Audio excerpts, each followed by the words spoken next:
வணக்கம். இன்றைய தலைப்புச் செய்திகள். புதுச்சேரி ரயில் நிலையத்தில் மேம்பாட்டு பணிகள் குறித்த மாதிரியை மத்திய ரயில்வே இணை அமைச்சர் கணினி மூலம் பார்வை. புதிய ரயில்வே சேவைகள் புதுச்சேரியிலிருந்து தொடங்க ஆராய்ந்து நடவடிக்கை எடுக்கப்படும் மத்திய ரயில்வே இணை அமைச்சர் சோமண்ணா. புதுச்சேரியில் புதிய தொழிற்சாலைகள் தொடங்கப்பட்டு படித்த இளைஞர்களுக்கு வேலை வழங்க அரசு நடவடிக்கை. முதல்வர் ரங்கசாமி தகவல். ரயில் நிலையங்களை அந்தந்த பகுதியைச் சேர்ந்த மக்கள் பிரதிநிதிகள் 3 மாதங்களுக்கு ஒருமுறை ஆய்வு செய்ய வேண்டும் என ரயில்வே இணை அமைச்சர் சோமண்ணா அறிவுறுத்தியுள்ளார். மத்திய ரயில்வே இணை அமைச்சர் சோமண்ணா பல்வேறு நிகழ்ச்சிகளை பங்கேற்க புதுச்சேரி வந்துள்ளார். புதுச்சேரி வந்த அவர் ரயில் நிலையத்தில் ஆய்வு மேற்கொண்டார். புதுச்சேரி ரயில் நிலையத்தில் மேம்பாட்டு பணிகள் குறித்த மாதிரியை கணினி மூலம் அவர் பார்வையிட்டார். பின்னர் கட்டுப்பாட்டு அறை, பயணிகளுக்கான குடிநீர் வசதி மற்றும் கண்காணிப்பு கேமரா அறைகளையும் அவர் பார்வையிட்டார். ரயில் நிலைய முதல் நடைமேடை பகுதியில் இருந்த கடைகள் பார்வையிட்ட அவர் மாற்றுத்திறனாளிகள், முன்னாள் ராணுவத்தினருக்கு கடைகளை வழங்குவதில் முன்னுரிமை அளிக்க அதிகாரிகளிடம் அறிவுறுத்தினார். மேலும் அந்தந்த பகுதி மக்கள் பிரதிநிதிகள் ரயில் நிலையங்களில் 3 மாதங்களுக்கு ஒருமுறை ஆய்வு மேற்கொள்ளவும் அவர் கேட்டுக்கொண்டார். ரயில் நிலைய ஆய்வின் பொழுது உள்துறை அமைச்சர் நமச்சிவாயம், பேரவைத் தலைவர் செல்வம், மாநிலங்களவை உறுப்பினர் செல்வ கணபதி மற்றும் ரயில்வே உயர் அதிகாரிகள் உள்ளிட்டோர் உடனிருந்தனர். புதுச்சேரி கடலூர் ரயில் பாதை திட்டம் சர்வே பணிகள் நடைபெற்று வருகிறது என்றும், புதுச்சேரி வெள்ளியனூர் திண்டிவனம் ரயில் பாதை திட்ட பணிக்கு ரூபாய் 740 கோடி ரூபாய் மதிப்பீடு செய்யப்பட்டு தொடங்கியுள்ளதாக மத்திய ரயில்வே இணை அமைச்சர் சோமண்ணா தெரிவித்துள்ளார். புதுச்சேரி பாஜக கட்சி தலைமை அலுவலகத்தில் மத்திய ரயில்வே இணை அமைச்சர் சோமண்ணா செய்தியாளர்களை சந்தித்தார். அப்பொழுது புதுச்சேரியில் ரயில்வே மேம்பாடு தொடர்பாக முதல்நிலை கவனம் செலுத்துவோம். புதுச்சேரி பட்ஜெட்டில் புறக்கணிக்கப்பட்டதாக கூறுகிறீர்கள். ஏற்கனவே ரயில் திட்ட பணிகளுக்கு நிதி ஒதுக்கி பணிகள் நடக்கிறதா? வேளாண் துறை, சுற்றுலா, கல்வி என பல துறைகளில் நிதி ஒதுக்கப்பட்டுள்ளதா? இதில் சுற்றுலாத்துறைக்கு ரூபாய் 148 கோடி ஒதுக்கப்பட்டுள்ளதா? புதுச்சேரிக்கு வந்தே பாரத் ரயில் வருமா என கேட்டிருக்கிறீர்கள். வந்தே பாரத் ரயில் பெட்டிகள் பற்றாக்குறையாக உள்ளது என்றும் அதற்கான பணிகள் விரைவுபடுத்தப்பட்டு வருகின்றது என்றார். புதிய ரயில் சேவைகள் புதுச்சேரியிலிருந்து தொடங்க ஆராய்ந்து நடவடிக்கை எடுக்கப்படும். கர்நாடகத்திற்கு கிடைக்கும் திட்டங்கள் போன்றே புதுச்சேரிக்கும் கிடைக்க நடவடிக்கை எடுக்கப்படும் என்றார். மேலும் புதுச்சேரி வெள்ளியனூர் திண்டிவனம் ரயில் பாதையில் ரூபாய் 740 கோடி திட்டப்பணிகள் தொடங்கியுள்ளோம். AFT மில் அருகே ரூபாய் 75 கோடியில் 4 வழி ரயில்வே மேம்பாலம் அமைக்க ஆகஸ்ட் 24 டெண்டர் விடப்படும். புதுச்சேரி கடலூர் ரயில் பாதை திட்டம் சர்வே பணிகள் நடந்து வருகிறது. முழு திட்ட அறிக்கை தயாரிக்கப்பட்டுள்ளது என்றும் தெரிவித்தார். மேலும் மேகாதது அணை விவகாரத்தில் 2 மாநிலங்களுக்கும் பேசி சுமூக தீர்வை காண வேண்டும் என தெரிவித்துள்ளார். புதுச்சேரியில் சட்டமன்ற கூட்டத்தொடர் முடிந்த பின்னர் ரேஷன் கடைகள் மீண்டும் திறக்கப்பட்டு இலவச அரிசி வழங்கப்படும் என முதலமைச்சர் ரங்கசாமி தெரிவித்துள்ளார். புதுச்சேரி மாநில முதலமைச்சர் ரங்கசாமியின் பிறந்த நாள் வரும் 4ஆம் தேதி கொண்டாடப்பட உள்ள நிலையில் அவரது பிறந்த நாளை முன்னிட்டு கதிர்காமம் தொகுதியில் 10 மற்றும் 12ஆம் வகுப்பு பொதுத் தேர்வில் அதிக மதிப்பெண் எடுத்த மாணவர்களை கௌரவிக்கும் விழா தனியார் திருமண நிலையத்தில் நடைபெற்றது. இதில் மாநில முதலமைச்சர் ரங்கசாமி கலந்து கொண்ட மாணவர்களுக்கு தங்க மற்றும் வெள்ளி காசுகளுடன் சான்றிதழ்களை வழங்கி பாராட்டினார். தொடர்ந்து மாணவர்கள் மற்றும் பெற்றோர்களிடையே விழாவில் பேசிய முதலமைச்சர் ரங்கசாமி, புதுச்சேரியில் புதிய தொழிற்சாலைகள் தொடங்கப்பட்டு படித்த இளைஞர்களுக்கு வேலை வழங்க அரசு நடவடிக்கை எடுத்து வருவதாக தெரிவித்தார். மாநில அரசு சார்பில் மாதம் தோறும் ஒவ்வொரு குடும்பத்திற்கும் குறைந்தபட்சம் ரூபாய் 5000 அவர்களது வங்கிக் கணக்கில் செலுத்தப்பட்டு வருகிறது என தெரிவித்த முதலமைச்சர் ரங்கசாமி, மக்களுக்கான நலத்திட்டங்களை அரசு குறை இல்லாமல் செய்து வரும் நிலையில் சட்டமன்ற கூட்டத்தொடர் முடிந்த பின்னர் ரேஷன் கடைகள் மீண்டும் திறந்த மக்களுக்கு இலவச அரிசி வழங்கப்படும் என்றும், இதேபோல் மானிய விலைகள், பருப்பு, சமையல் எண்ணெய் உள்ளிட்டவை வழங்க நடவடிக்கை எடுக்கப்பட்டு வருவதாகவும் தெரிவித்தார். BNI பாண்டிச்சேரி மற்றும் புதுச்சேரி காவல்துறை இணைந்து போதைப் பொருள் பயன்பாட்டில் எதிரான விழிப்புணர்வை ஏற்படுத்தும் விதமாக குறுகிய தூர ஓட்டப்பந்தயம் நடத்தியது. BNI பாண்டிச்சேரி மற்றும் புதுச்சேரி காவல்துறை இணைந்து போதைப் பொருள் பயன்பாட்டுக்கு எதிரான விழிப்புணர்விற்காக குறுகிய தூர ஓட்டம் பந்தயத்தை நடத்தினர்.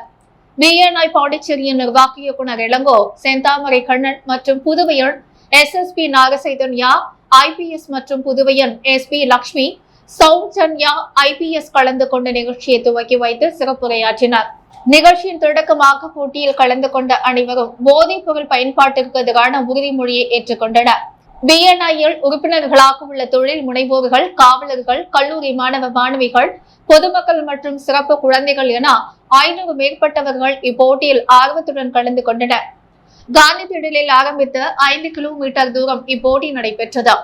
போட்டியில் கலந்து கொண்ட அனைவருக்கும் சான்றிதழ், டி-ஷர்ட் மற்றும் சிற்றுண்டி வழங்கப்பட்டது. இந்நிகழ்ச்சி BNI பாண்டிச்சேரி 500 உறுப்பினர்கள் தின கொண்டாட்டத்தின் 2ஆம் நிகழ்ச்சியாக நடைபெற்றது மற்றும் இணை ஸ்பான்சர்கள் VNM ஜுவல்லர்ஸ், சன்மிக்ஸ் எனர்ஜி சிஸ்டம்ஸ் மற்றும் இன்டர்ஷாட் நிர்வாக இயக்குநர்கள் கௌரவிக்கப்பட்டனர். புதுச்சேரி பாகூர் அருகே கடலூர் பகுதியைச் சேர்ந்த அதிமுக பிரமுகரை மர்ம நபர்கள் வெட்டி படுகொலை செய்த சம்பவம் பரபரப்பை ஏற்படுத்தியுள்ளது. கடலூர் திருப்பாப்புலியூர் பகுதியைச் சேர்ந்தவர் அதிமுக பிரமுகர் பத்மநாபன். இவர் பெயிண்டர் தொழில் செய்து வருகிறார். இந்நிலையில் வேலை காரணமாக புதுச்சேரி பாகூர் பகுதிக்கு பத்மநாபன் சென்றுள்ளார். அப்பொழுது அவரை மர்ம நபர்கள் பின்தொடர்ந்து வந்த இவுலர் சந்தை செல்லும் சாலையில் அவரை மடக்கி சராமரியாக வெட்டியதில் சம்பவ இடத்திலேயே பத்மநாபன் உயிரிழந்தார். தகவல் அறிந்து சம்பவ இடத்திற்கு வந்த பாகூர் போலீசார் உடலை கைப்பற்றி பிரேத பரிசோதனைக்காக புதுச்சேரி கதிர்காமம் அரசு மருத்துவமனைக்கு அனுப்பி வைத்து விசாரணை மேற்கொண்டு வருகின்றனர். படுகொலை செய்யப்பட்ட பத்மநாபன் மீது கடந்த ஆண்டு பாஸ்கர் என்பவரை வெட்டி படுகொலை செய்த வழக்கு நிலுவையில் உள்ளது. மேலும் இவர் கவுன்சிலர் தேர்தலில் அதிமுக சார்பில் போட்டியிட சீட்டு கேட்டது குறிப்பிடத்தக்கது. புதுச்சேரி நெரு வீதியில் இருபுறமும் வாகனங்கள் நிறுத்தப்படுவதால் போக்குவரத்து நெரிசல் ஏற்படுவதுடன் குழப்பமான சூழல் ஏற்பட்டுள்ளது. புதுச்சேரி நெரு வீதியில் ஆண்டுக்கு 2 முறை வாகன நிறுத்தும் முறையில் மாற்றம் செய்து வரப்படுகிறது. வியாபாரிகள் பாதிக்கப்படாத வகையில் ஜனவரி 1ஆம் தேதி முதல் ஜூன் 30ஆம் தேதி வரை வீதியில் வடக்கு புறத்திலும், ஜூலை 1ஆம் தேதி முதல் டிசம்பர் 31ஆம் தேதி வரை தெற்கு புறத்திலும் மட்டுமே வாகனங்கள் நிறுத்த அனுமதிக்கப்படுகிறது. இதன்படி தெற்கு புறத்தில் வாகனம் நிறுத்தும் முறை கடந்த 1ஆம் தேதி முதல் அமலுக்கு வந்தது. ஆனால் இந்த பார்க்கிங் முறை சரிவர அமல்படுத்தப்படவில்லை. தற்பொழுது பெரும்பாலான கடைகளில் ஆடை தள்ளுபடி விற்பனை நடைபெறுவதால் நேரு வீதிக்கு வருபவர்கள் இருபுறத்திலும் தங்கள் வாகனங்களை இஷ்டத்திற்கு நிறுத்திவிட்டு செல்கின்றனர். இதனால் நேரு வீதியில் வார இறுதி நாட்களில் கடும் போக்குவரத்து நெரிசல் ஏற்படுகிறது. இது தொடர்பாக போக்குவரத்து காவல்துறை நடவடிக்கை எடுக்க வேண்டும் என கோரிக்கை குரல் எழுந்துள்ளது. ஏனாமில் வெள்ளப்பெருக்கு அபாயம் ஏற்பட்டுள்ளதால் முன்னெச்சரிக்கை நடவடிக்கை குறித்து புதுச்சேரி மாநிலத்தின் டெல்லி சிறப்பு பிரதிநிதி மல்லாடி கிருஷ்ணராவ் தலைமையில் அதிகாரிகளுடனான ஆலோசனை கூட்டம் நடைபெற்றது. மகாராஷ்டிராவில் பெய்து வரும் கனமழை காரணமாக ஏனாம் பத்திர சாலத்தில் வெள்ளப்பெருக்கு அபாயம் ஏற்பட்டுள்ளது. ஏனாமிற்கு இந்த வெள்ளத்தின் தாக்கம் அதிகமாக இருக்கும் என அறிவுறுத்தப்பட்டுள்ள நிலையில் புதுச்சேரி மாநிலத்தின் டெல்லி சிறப்பு பிரதிநிதி மல்லாடி கிருஷ்ணராவ் தலைமையில் அதிகாரிகளுடனான ஆலோசனை கூட்டம் இன்று நடைபெற்றது. கூட்டத்தில் ஏனாம் நிர்வாக அலுவலர் முனுசாமி, பொதுப்பணித்துறை, உள்ளாட்சித்துறை, சுகாதாரத்துறை உட்பட அரசு துறை உயர் அதிகாரிகள் பங்கேற்றனர். ஏனாமில் முன்னெச்சரிக்கை நடவடிக்கையாக வெள்ளம் சூழ்ந்த பகுதிகளில் மணல் மூட்டைகளை அடுக்க வேண்டும், பல்வேறு இடங்களில் மழை நீர் தேங்கியுள்ளதால் கொசு மருந்து தெளிக்க வேண்டும் உட்பட பல்வேறு ஆலோசனைகளை அதிகாரிகளுக்கு மல்லாடி கிருஷ்ணராவ் வழங்கினர். மாணவர் காங்கிரசின் மாநில தலைவர் டாக்டர் ஹர்ஷவர்தன் தலைமையில் நடைபெற்ற மாணவர் காங்கிரஸ் செயற்குழு கூட்டத்தில் CBSE பாடத்திட்டத்தை முறைப்படுத்த வேண்டும் உட்பட பல்வேறு தீர்மானங்கள் நிறைவேற்றப்பட்டன. புதுச்சேரி மாணவர் காங்கிரஸ் செயற்குழு கூட்டம் காங்கிரஸ் கட்சி தலைமை அலுவலகத்தில் இன்று நடைபெற்றது. மாநில தலைவர் டாக்டர் ஹர்ஷவர்தன் தலைமையில் நடைபெற்ற கூட்டத்தில் அகில இந்திய மாணவர் காங்கிரஸ் செயலாளர் ஸ்ரீமான் ராஜா முன்னிலை வகித்தார். கூட்டத்தில் சிறப்பு அழைப்பாளராக முன்னாள் முதல்வர் நாராயணசாமி, முன்னாள் அமைச்சர் கந்தசாமி, முன்னாள் அரசு கொறடா அனந்தராமன், முன்னாள் துணை சபாநாயகர் பாலன் ஆகியோர் கலந்து கொண்டு சிறப்புரையாற்றினர். மேலும் இந்த நிகழ்ச்சியில் ராகுல் காந்தி தேசிய பேரவைத் தலைவர் ஆர். சேகர், காங்கிரஸ் கட்சியின் மாநில செயலாளர் ராஜாராவ், கோனேரி லோகையன் ஆகியோர் கலந்து கொண்டனர். அதனைத் தொடர்ந்து டாக்டர் ஹர்ஷவர்தன் அறிவுறுத்தலின் பெயரில் மாணவர் காங்கிரஸ் மாநில செயலாளர் அல்போன்ஸ் தலைமையில் பல்வேறு கட்சிகளில் இருந்து விலகி 100க்கும் மேற்பட்ட மாணவர்கள் மற்றும் இளைஞர்கள் மாணவர் காங்கிரஸில் இணைந்தனர். கூட்டத்தில் CBSE SC பாடத்தை முறைப்படுத்த வேண்டும், அனைத்து கல்லூரிகளிலும் மாணவர் காங்கிரஸ் நிர்வாகிகள் நியமிக்க வேண்டும் உட்பட பல்வேறு தீர்மானங்கள் நிறைவேற்றப்பட்டன. புதுச்சேரி முருங்கம்பாக்கம் கைவினை கிராமத்தின் நெல்லித்தோப்பு பெரியார் நகர் மகாத்மா காந்தி அரசு நடுநிலைப் பள்ளி மாணவ மாணவிகள் பார்வையிட்டனர். புதுச்சேரி நெல்லித்தோப்பு பெரியார் நகர் மகாத்மா காந்தி அரசு நடுநிலைப் பள்ளி மாணவ மாணவிகள் முருங்கம்பாக்கம் கலை மற்றும் கைவினை கிராமம், அரிக்கன்மேடு, கிராமட்டினம், வடவிலங்கு சரணாலயம் ஆகிய பகுதிகளில் கல்வி சுற்றுலா சென்று வந்து பார்வையிட்டனர். இந்த மாணவ மாணவிகளை தலைமை ஆசிரியர் பொறுப்பு வகிக்கும் ஆசிரியை அனுஷியா தலைமையில் சக ஆசிரியைகள் வடிவக்கரசு சுனிதா, ஹேமாவதி, குணசுந்தரி ஆசிரியர் ஐயனார் மற்றும் உடற்கல்வி ஆசிரியர் துறை மாணவ மாணவிகள் அழைத்துச் சென்று வந்தனர். புதுச்சேரி கடற்கரை சாலையில் பிரான்ஸ் நடைபெறும் ஒலிம்பிக் போட்டியை வரவேற்கும் விதமாக பட்டாசு வெடித்து கொண்டாடப்பட்டது. பிரெஞ்சு கலாச்சாரத்தின் ஜன்னல் புதுச்சேரி என இந்தியாவின் முதல் பிரதமர் ஜவஹர்லால் நேரு குறிப்பிட்டுள்ளார்.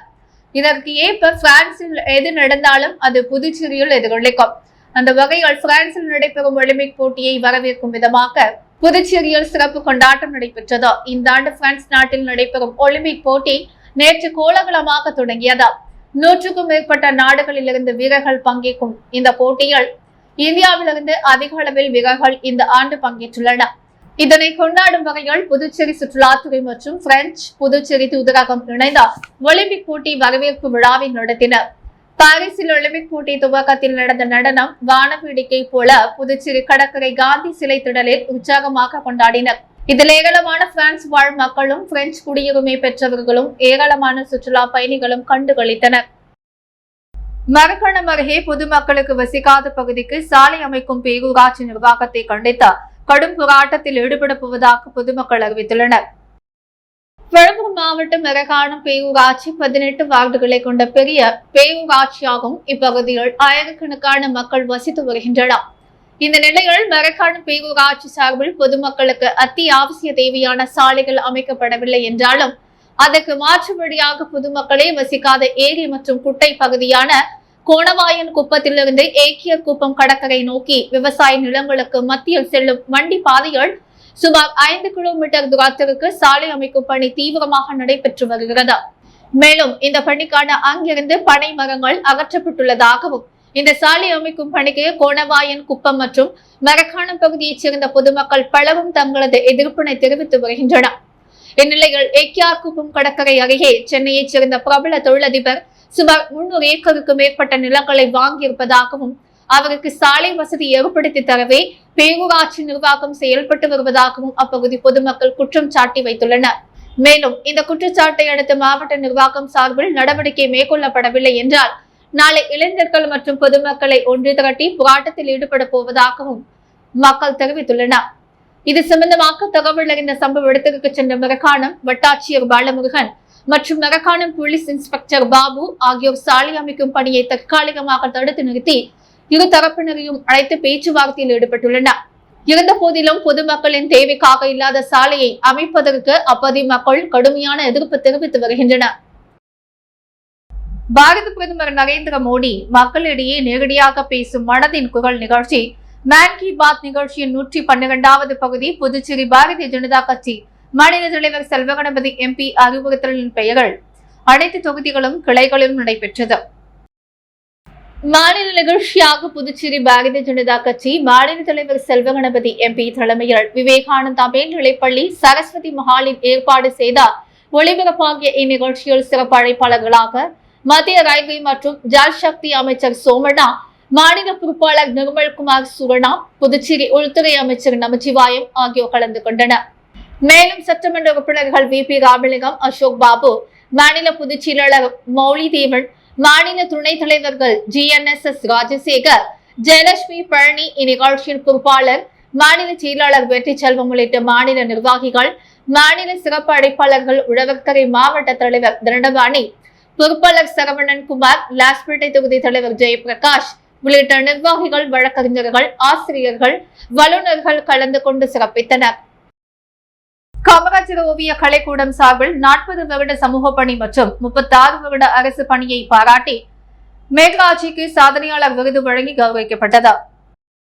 புதுச்சேரி காமராஜர் ஓவிய கலைக்கூடம் சார்பில் சாதனையாளர் விருது மற்றும் ஓவிய போட்டி பரிசளிப்பு முதியால்பேட்டையில் உள்ள ஆறுமுகா திருமண நிலையத்தில் இன்று நடைபெற்றது. பிரீத்தி விஜயகுமார் நிகழ்ச்சி நெறியாழ்கை செய்ய சிறப்பு விருந்தினராக ஈரம் பவுண்டேஷன் நிறுவனர் ராஜேந்திரன், படைப்பாளர் இயக்க நிறுவனர் ஆறுசெல்வம், முழுநிலை சுருக்க எழுத்த இளவரசி சங்கர் ஆகியோர் கலந்து கொண்டார். 40 வருட சமூக பணி, 36 வருட அரசு பணி, புதுச்சேரி அரசு ஊழியர்கள் நலசங்க நிர்வாகி, புதுச்சேரி ஆதிதிராவிடர் அரசு ஊழியர்கள் நலசங்க தலைவர், தலித் சேனா மாநில நிர்வாகி, ஈரம் பவுண்டேஷன் உறுப்பினர், புதுச்சேரி தமிழ் மொழி கல்வி வட்டம் உறுப்பினர், புதுச்சேரி மனிதநேய இடுகாட்டு புனித பணியாளர்கள் நலசங்க தலைமை ஆலோசகர் போன்ற சமூக சேவைகளை பாராட்டி மேகராஜுக்கு சாதனையாளர் விருது வழங்கி கௌரவிக்கப்பட்டது. தொடர்ந்து ஓவிய போட்டியில் வெற்றி பெற்ற மாணவிகளுக்கும் பரிசுகள் வழங்கி கௌரவிக்கப்பட்டது.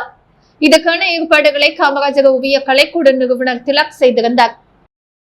புதுவை தமிழ்ச்சங்கத்தில் தமிழ் சங்க தலைவர் முத்து தலைமையில் முப்பெரும் விழா நடைபெற்றது. புதுச்சேரி வெங்கடா நகரில் உள்ள தமிழ்ச்சங்கத்தில் தனித்தமிழ் இயக்க தந்தை மறைமலை அடிகளார், செவாலியர் கவிஞர் ஏரோ வாணிதாசன், மறுமலர்ச்சி கவிஞர் மன்னன் ஆகியோரது முப்பெரும் விழா நடைபெற்றது. தமிழ்சங்கர் தலைவர் முத்து தலைமையில் நடைபெற்ற இந்த விழாவில் பொருளாளர் அருள்செல்வம், துணைத் தலைவர் திருநாவுக்கரசு, துணை செயலர் தினகரன் ஆகியோர் முன்னிலை வகித்தனர். தொடர்ந்து ஞாலம் போற்றும் நல்லறிஞர் என்ற தலைப்பில் பாவரங்கம் நடைபெற்றது. இந்த பாவரங்கத்திற்கு தமிழ் சங்க துணைத் தலைவர் தமிழ் மாமணி ஆதிகேசவனார் தலைமை தாங்க 16 வரிகள் கொண்ட பாடலை அனைவரும் வாசித்தனர். மேலும் இந்நிகழ்ச்சியில் கலைமாமணி டாக்டர் நமச்சிவாயம், பாரதிதாசன் அறக்கட்டளை நிறுவனர் பாரதி உள்ளிட்ட தமிழ் அறிஞர்கள், பொதுமக்கள் என பலர் கலந்து கொண்டனர். குஜராத் அரசின் முதன்மை செயலாளராக பணியாற்றிய கைலாசநாதன் புதுச்சேரி துணைநிலை ஆளுநராக நியமிக்கப்பட்டுள்ளார். ராஜஸ்தான், தெலுங்கானா உள்ளிட்ட 9 மாநிலங்கள் மற்றும் புதுச்சேரி யூனியன் பிரதேசத்திற்கு புதிய ஆளுநர்கள் மற்றும் துணைநிலை ஆளுநரை குடியரசுத் தலைவர் திரௌபதி முர்மு நியமித்துள்ளார். ஜார்க்கண்ட் ஆளுநராகவும், தெலுங்கானா ஆளுநர் மற்றும் புதுச்சேரி துணைநிலை ஆளுநர் பொறுப்பை கூடுதலாகவும் வகித்த சி.பி. ராதாகிருஷ்ணன் மகாராஷ்டிரா ஆளுநராக நியமிக்கப்பட்டுள்ளார். புதுச்சேரி துணைநிலை ஆளுநராக கைலாசநாதன் நியமனம் செய்யப்பட்டுள்ளார். கைலாசநாதன் குஜராத்தின் முன்னாள் தலைமைச் செயலாளராக இருந்தவர். பிரதமர் மோடிக்கு மிகவும் நெருக்கமானவராக இவர் அறியப்படுகிறார். கேரளாவைச் சேர்ந்த இவர் தமிழகத்தின் ஊட்டியில் வளர்ந்தவர். குஜராத்தின் கூடுதல் தலைமைச் செயலாளராக பணியாற்றி வந்த இவர் 2013ஆம் ஆண்டு ஓய்வு பெற்றார். எனினும் தலைமை முதன்மை செயலாளர் என்ற பொறுப்பு உருவாக்கப்பட்டு மீண்டும் பணியமர்த்தப்பட்டார். பிரதமர் மோடிக்கு நெருக்கமானவராக அறியப்படும் கைலாசநாதன் புதுச்சேரி ஆளுநராக நியமனம் செய்யப்பட்டார் இருப்பது மிகுந்த முக்கியத்துவம் பெற்றுள்ளது. கொம்பாக்கம் குப்பம் பகுதியில் எழுந்தருளியுள்ள அருள்மிகு ஸ்ரீ முத்துமாரியம்மன், ஸ்ரீ பாலகணபதி, ஸ்ரீ பாலமுருகன் ஆலய 46வது சடல் உற்சவ திருவிழா நடைபெற்றது. புதுச்சேரி மாநிலம் வெள்ளியனூர் சட்டமன்ற தொகுதிக்குட்பட்ட கும்பாக்கம் குப்பம் பகுதியில் எழுந்தருளியுள்ள அருள்மிகு ஸ்ரீ முத்துமாரியம்மன், ஸ்ரீ பாலகணபதி, ஸ்ரீ பாலமுருகன் ஆலய 46வது சடல் உற்சவ திருவிழா நடைபெற்றது. இதில் திரளான பக்தர்கள் கலந்து கொண்டு செடல் போட்டு ஜலம் திரட்டி 8 அடி தாள் அவுலகு சுழல் காட்டினும் டிராக்டர் காரிவைகளை பக்தர்கள் முதுகில் கொக்கி அணிந்து இழுத்து தங்களது வேண்டுதலை நிறைவேற்றினர். மேலும் இந்நிகழ்ச்சியில் திரளான பக்தர்கள் கலந்து கொண்டு செடல் தரித்த தங்களது நேர்த்தி கடனை செலுத்தினர். இதனைத் தொடர்ந்து இரவு மின் விளக்குகள் அலங்கரித்து சுவாமி வீதி உலாவும். அதனைத் தொடர்ந்து நடைபெற்ற கேளிக்கை நிகழ்ச்சியில் திரளான பக்தர்கள் பங்கேற்றனர். நிகழ்ச்சிக்கான ஏற்பாட்டினை அறங்காவல குழுவினர், இளைஞர்கள் மற்றும் கும்பாக்கம் குப்பம் கிராமவாசிகள் வெகு சிறப்பான முறையில் செய்திருந்தனர். புதுச்சேரியில் இன்று தங்கம் மற்றும் வெள்ளி விலை நிலவரம். முத்து கோல்ட் ஹவுஸ் வழங்கும் இன்றைய தங்கம் மற்றும் வெள்ளி விலை நிலவரம். தங்கம் 1 கிராம் 6325 ரூபாய். வெள்ளி 1 கிராம் 86 ரூபாய். மீண்டும் இன்றைய முக்கிய செய்திகள். புதுச்சேரி ரயில் நிலையத்தில் மேம்பாட்டு பணிகள் குறித்த மாதிரியை மத்திய ரயில்வே இணை அமைச்சர் கணினி மூலம் பார்வை. புதிய ரயில்வே சேவைகள் புதுச்சேரியிலிருந்து தொடங்க ஆராய்ந்து நடவடிக்கை எடுக்கப்படும். மத்திய ரயில்வே இணை அமைச்சர் சோமண்ணா. புதுச்சேரியில் புதிய தொழிற்சாலைகள் தொடங்கப்பட்டு படித்த இளைஞர்களுக்கு வேலை வழங்க அரசு நடவடிக்கை. முதல்வர் ரங்கசாமி தகவல். பொதுமக்களே வசிக்காத பகுதிக்கு சாலை அமைக்கும் பேரூராட்சி நிர்வாகம் போராட்டத்தில் ஈடுபட போவதாக மரக்காணம் பொதுமக்கள் அறிவிப்பு. செல்வகணபதி எம்பி தலைமையில் மக்களுடைய பிரதமர் நேரடியாக பேசும் மனதின் குரல் நிகழ்ச்சி. இத்துடன் எஸ் மீடியா செய்திகள் நிறைவடைகிறதா? வணக்கம்.